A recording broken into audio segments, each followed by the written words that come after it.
Hello everyone, welcome to my channel, and today I wanted to walk you through a language learning template that I've created and have used for a few months now that has really benefited me, and I think it can benefit you as well. So a little backstory, I created this language learning template for my Spanish studies, and I decided that in order to keep track of my learning, my studies, I needed to have something that would keep me organized. I could keep track of what I was doing, and I stumbled upon Notion and realized this is the perfect place for me to create that. Since then, I've created a whole bunch of Notion templates and have been really obsessed with updating my Notion, keeping my Notions up to date and stuff.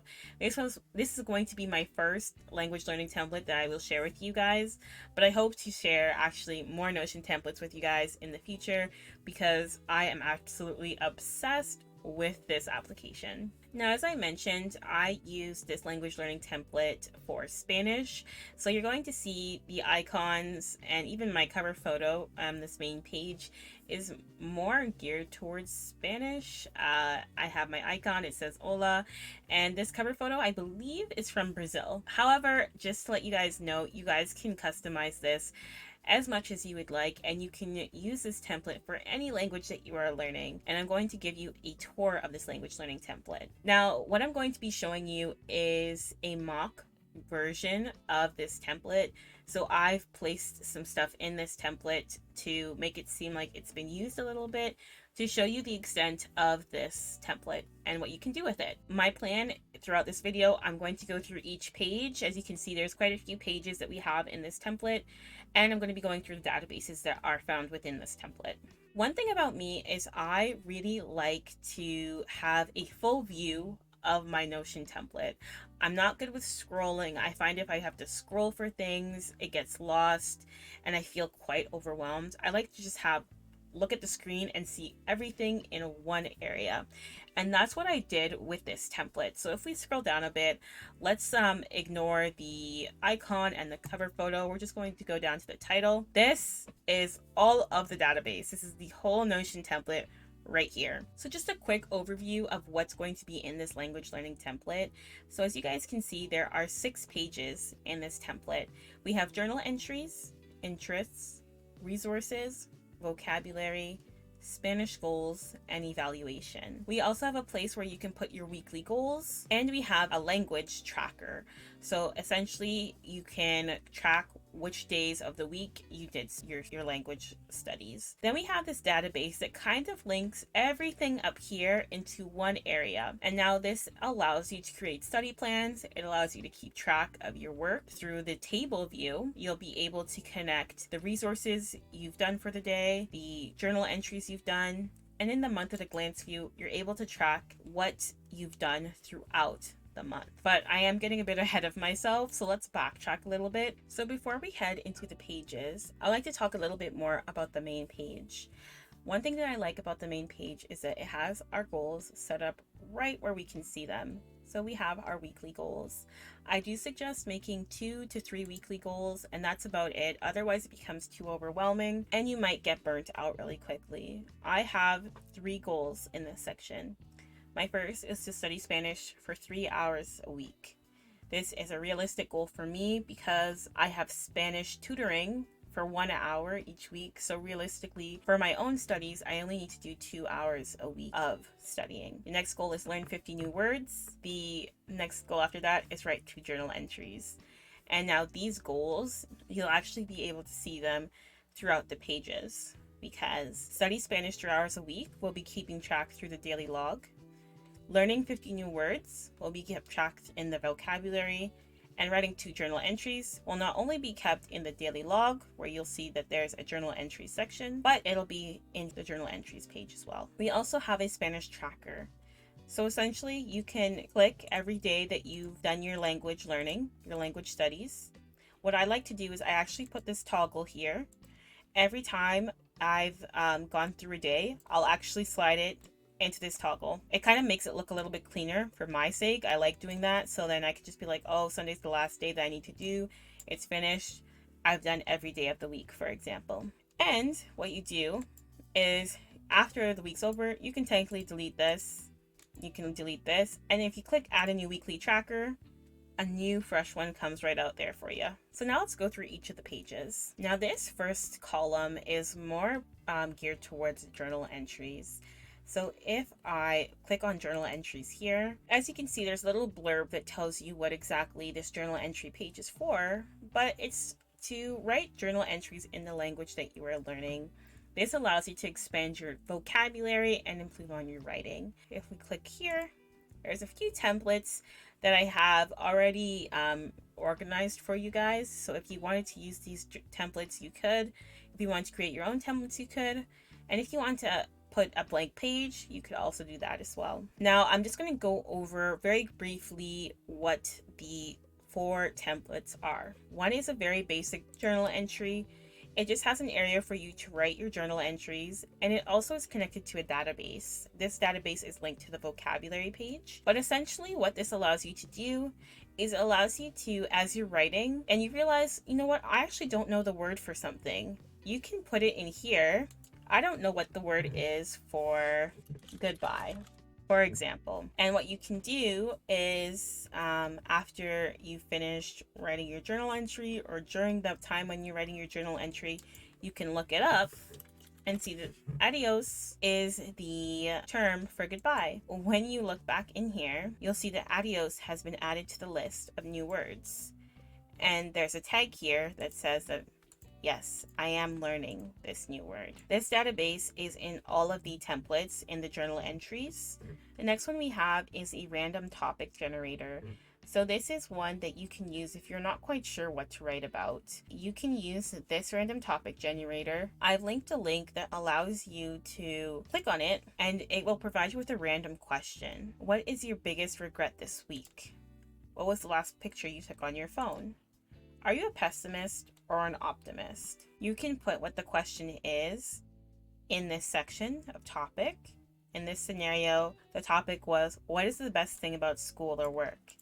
And then write a journal entry about it. If you wanted to, you can also make this timed. I've attached a Google timer here, but you can have 15 minutes, 20 minutes, and just continuously be writing and improving your vocabulary in your language of choice. You can look back at this entry maybe a month from now and see, what was my writing like a month ago?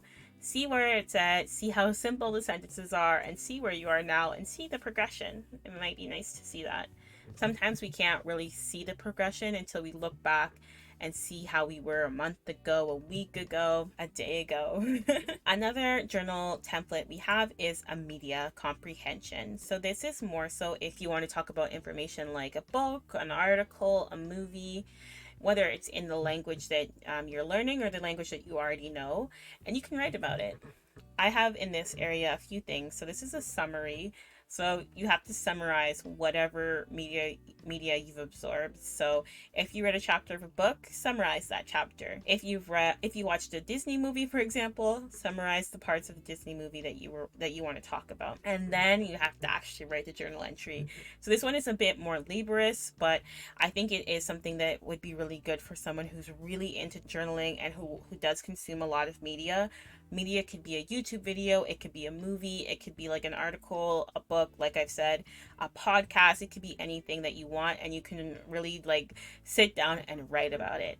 This one is a really good one for people who really like to write, I think. And lastly, we have song comprehension. So song comprehension, say if you liked, for example, for myself, I like to listen to Spanish songs. I would take a Spanish song, I would put the lyrics in Spanish here, and what you can do with your journal entry is you can try and translate it and try and understand what the lyrics are actually about. A lot of times I'm singing Spanish songs, but I have absolutely no idea what I'm singing.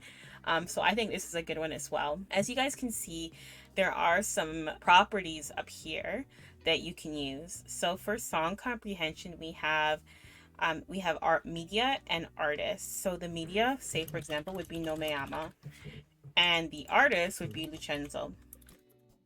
Lucenzo? If you don't know that song, I highly suggest you go and look it up. It's really good, but that's an example. And then you would put some lyrics from No Me Ama, Lucenzo. If you were doing media comprehension, you could say, I watched Cinderella, and you can write about Cinderella. So that's an example of the journal entries. If you're still stuck on what you would like to write about in your journal entries, I have this section here which is called interests. So this is where you would list 20 interests that you have and you can use them as journal prompts.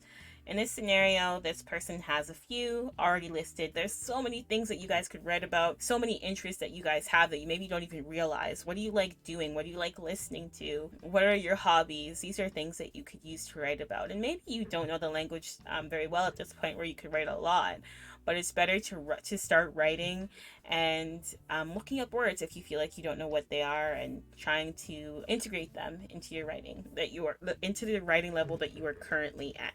The second column is for resources and vocabulary. So resources is a really good one. I was really proud of this. So this resource page is to help you keep track of all the resources that you are using for your language studies. Now, you don't have to be using them at the moment. You could be planning to use them as well. So say, for example, for this individual, the resources they're using Dreaming Spanish, Duolingo podcasts, and they have the link here where you can link it. So it's just quick, easy, click on it, boom, Duolingo podcast right there. You don't even have to search for it. There's YouTube, this person is using. They have a Spanish tutor and they'd be meeting them through Google Meet. And if you just click on the link, you can put that link there as well. You can quickly access your Spanish tutor meetings. Another resources they have, the Spanish tutor that they have is giving them homework. And that's a resource that they've been using. And they have a textbook that they are also using. Say, for example, if you wanted to, you could add other things. You could add Spotify, you could add iTalk, I think it's called iTalk, a whole bunch of different resources you could put. I primarily like to keep it quite basic in that I don't put too many things that I'm not using. I'll put like maybe 5 things that I'm not using. Everything else that's under my resources are things that I am currently doing in order to learn Spanish. And the reason why we have this resource page is because this resource page links to the database. And so you can see in this scenario, we used on November 16th, we were using a textbook for 30 minutes to complete our Spanish studies. If you wanted to, you can add multiple things. Maybe we did a textbook and maybe we listened to a podcast. But this just helps you keep record of what resources you used for a specific day to do your Spanish studies. The next page that we have is a vocabulary. So this is what the vocabulary section looks like. So there's 2 databases in here. There's one that's new words and one that's new phrases. I think the most thing that's going to be really beneficial is the new words. We are learning new words every day, and particularly for this person, they are trying to learn 50 new words every week. That's where this comes in.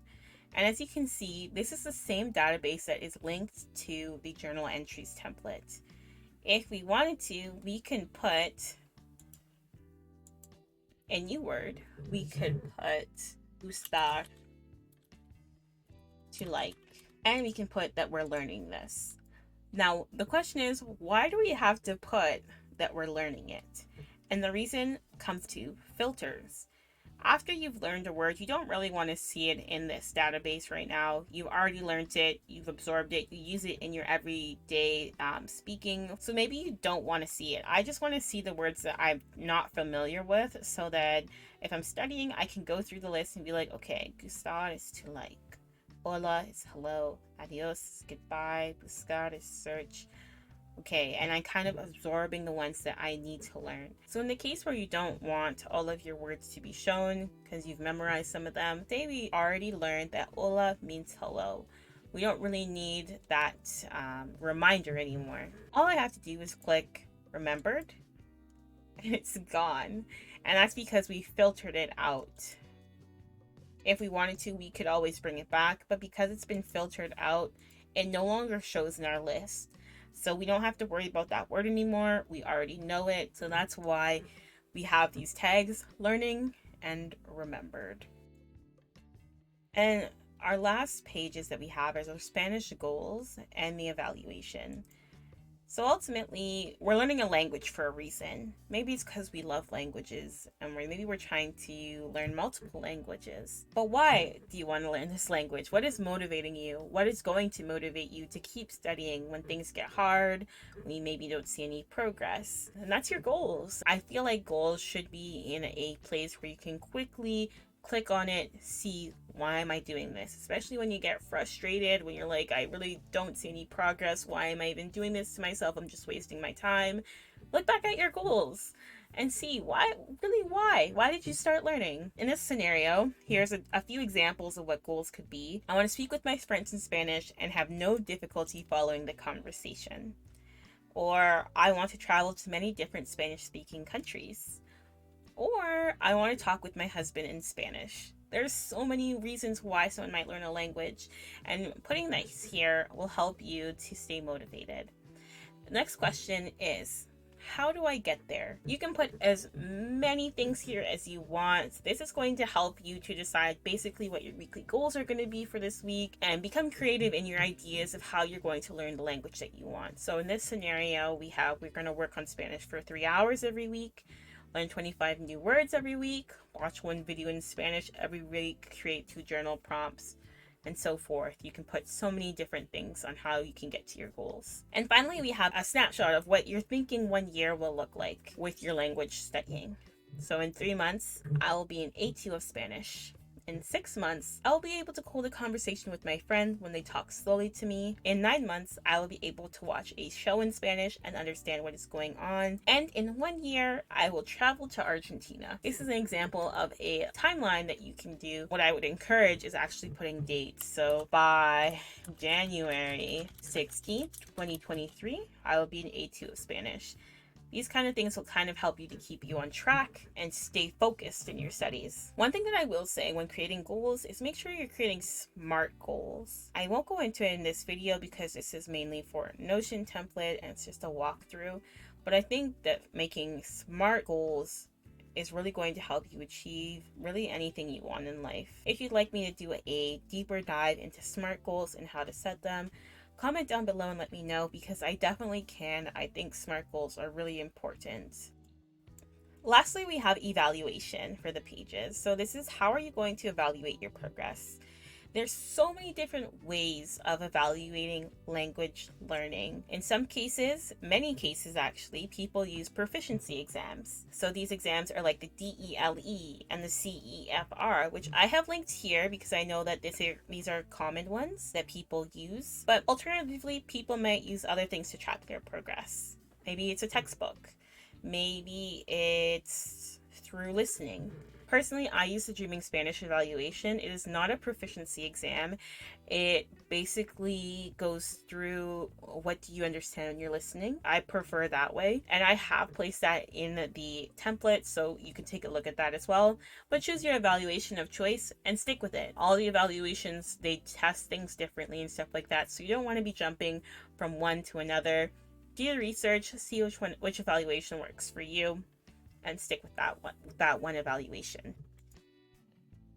And lastly, we have our database. So like I said before, all of the pages that we have here link to this database. And we're going to go over some examples of what this database can look like if you were to use this template. Now, this database is beautiful. Chef's kiss. I love this database because it essentially links every single thing that you've placed in this template. It links it back in this database. What do I mean by that? Let's go over it a little bit. We're going to take an example, and the example we're going to use is this one, the top one, November 16th. So first off, you can see that we've named it. So it's Spanish, and this specific Spanish study session, we were looking at the difference between ser and estar. We did that study session on November 16th, and now we can link it through to our resources. What resources did we use? We used a textbook. We spent 30 minutes. It was beginner level. And on top of that, we did a journal entry. And that journal entry was a song comprehension journal entry. If we click on here, we can always look back at our journal entries. Now, some of you guys may say, well, this looks a little bit crowded for me. And I personally agree. I'm someone who I do not like having all of my study sessions shown. I kind of like tracking it, and then I'll look at the month at a glance to see an overall view of what I've done throughout the month. So what I like to do is I actually like to hit complete here in the status. And as you can see, the entry went away. It's gone now. It hasn't been erased. It's just been filtered out through this section here. And that has allowed us to keep a much cleaner looking database. As you can see, we've done all of these. These are all before November 16th. If we click complete on all of them, slowly but surely, the ones that we finished have gone away. We don't have to keep our database super crowded. If we decide, hey, I want to see all the stuff that we've done, we can unclick this check mark and it'll come back. But that kind of keeps it very fresh looking. What I personally like to do is I put in a week of sessions. So I'll put maybe 5 or 7 days. In this scenario, I want to study Spanish 3 hours a week. Usually my study sessions are an hour each. So I can click new. We can click it down here, or we can click over here. So this, we do have templates within this database. We have 2 templates. One is Spanish. It's just a blank page, but it does have the icon already there for you if you want to use it. And the other template that we have is Spanish homework. So when I click that one, it has the icon, but it also has a little bit of a filler here. This has the homework that maybe you've been assigned to do from your tutor. So you can put like page 20 to 25 vocabulary, for example. And if you want, you can embed a PDF. I like to embed just the lesson of the PDF. So it's usually about 1 to 2 pages, and then it's followed by exercises that I can do. The exercises I don't link to my Notion. And I can give you actually an example of that. So this is my personal Spanish template I use actually for my own Spanish classes. But this is what I'm talking about when I say homework. So as you can see, the resource, my tutor gave me homework. I have the pages here of what I have to do. And as you can see, the resource, I've just attached a PDF of the learning portion. The view that I actually absolutely love to see, and this is how I reflect and see how my studies are going, is a month at a glance. So when I click on this, we get a calendar view, and as you guys can see, everything that we've done, all of these little boxes showing us we did Spanish November 7th, and that was with a tutor. This is the resources. If we click on this box, we can see all of the information from November 7th. If we go here, Spanish y Estar, we've connected our journal entry. We've put our resource, was through a textbook, and we did ser y estar. If you wanted to, what you could also do, this section, for example, we'll take November 16th, you can open this up and maybe write about a little bit about it. If you wanted to write a reflection, if you wanted to write the pages of your textbook, you can write anything in this area. And when you go back to the month at a glance view, and I open this up, it's going to be there. I like looking at this because it allows me to reflect on a few things. First, it allows me to see, am I being consistent? You're not really going to learn if you're not consistent and you're not motivated. If I'm not being consistent, what I would do is I would modify my weekly goals to ensure that I'm doing something that I'm able to do on a daily basis and add it into my routine. As you can see in this scenario, I'm quite consistent, and to be honest, given the fact that I'm doing daily studying, I could modify my goals and actually put like study Spanish 5 hours a week if I wanted to. This allows you to really reflect and see what you're doing. What it also allows you to do is it allows you to look back on your past knowledge. Say for example, November 8th, I want to see how were my journal entries a week ago. I could open this up, open up this journal entry. I can look at how my vocabulary was. I can look at how my spelling was. I can look at what were the words that I didn't know back then. I can look at all of that and see it. So I do really like this view. I think it's really, really great, and it really helps me to see how far I've gone, how far I've come. And that is the end of this walkthrough. I would love to hear your thoughts on what you think of this language learning template. If you are interested in downloading this template, I'm going to leave the link down below. What are some elements that you really liked about this template? Leave them in the comments below. I'd love to hear from you guys, and I hope you guys have a wonderful, beautiful day. Bye!